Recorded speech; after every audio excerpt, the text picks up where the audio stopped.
Hello বন্ধুরা, আসসালামু আলাইকুম। সবাই কেমন আছে? আশা করি সবাই ভালো আছে। তার আগে বলে নিই, আমাদের চ্যানেলে যদি আপনারা নতুন হয়ে থাকেন অবশ্যই আমাদের চ্যানেলটি সাবস্ক্রাইব করে আমাদের পাশে থাকবেন।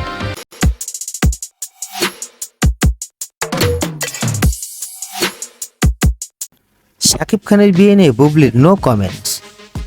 ঢাকাই সিনেমার শীর্ষ নায়ক শাকিব খান ভালোবেসে গোপনে বিয়ে করেছিলেন চিত্রনায়িকা অপু বিশ্বাসকে। তাদের সেই সংসারে রয়েছে একটি পুত্র সন্তান। 2008 সালে এই দম্পতির বিয়ে হয়। 10 বছরের মাথায় বিচ্ছেদ ঘটেছে সংসারের। এরপর চিত্রনায়িকা শবনম বুবলির গলায় মালা দেন শাকিব। সেই সংসারও রয়েছে একটি সন্তান। কিন্তু বুবলির সঙ্গেও শাকিবের সংসার স্থায়ী হয়নি। কয়েক বছরের মধ্যে আলাদা হয়েছেন এই জুটি। বর্তমানে দুজনেই ব্যস্ত নিজেদের কেরিয়ার নিয়ে। এরই মধ্যে শোনা গেল ফের বিয়ের পিঁড়িতে বসতে চলেছেন শাকিব খান। নায়কের পরিবার চাইছে এবার তাদের পছন্দের কোনো পাত্রীকে বিয়ে করুক শাকিব। সেই অনুযায়ী নায়কের জন্য পাত্রীর সন্ধানও চলছে।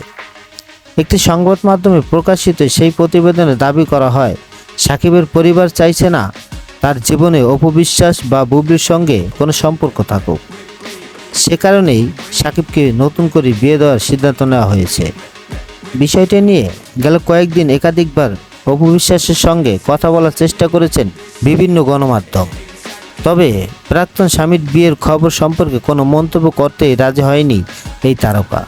অন্যদিকে একই অবস্থান নায়িকা বুবলিরও। কয়েকদিন আগেও এক সাক্ষাৎকারে নিজেকে শাকিবের বৈধ স্ত্রী বলে দাবি করেছেন তিনি।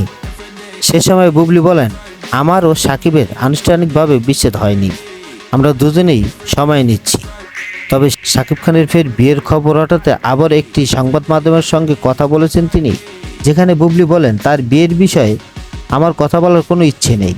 বিগত কয়েক বছর শাকিব খানের বিয়ে নিয়ে এতবার শুনেছি যে কয়েকদিন পর আমার সন্তান শেহজাদ খান বিয়ের এই প্রশ্ন শুনলে বলবে নো কমেন্টস। বর্তমান সময়ের সুপারস্টার নায়ক শাকিব খান বর্তমানে ব্যস্ত রয়েছেন রায়হান রাফি নির্মিত তুফান সিনেমার শুটিংয়ের কাজে। অন্যদিকে বুবলি রয়েছেন সিয়াম আহমেদের জঙ্গলি সিনেমার শুটিংয়ে। তো বন্ধুরা, আজ এ পর্যন্তই। আমাদের ভিডিও যদি আপনাদের ভালো লাগে অবশ্যই আমাদের চ্যানেলটি সাবস্ক্রাইব করে নতুন নতুন ভিডিও পেতে আমাদের সাথে থাকবেন।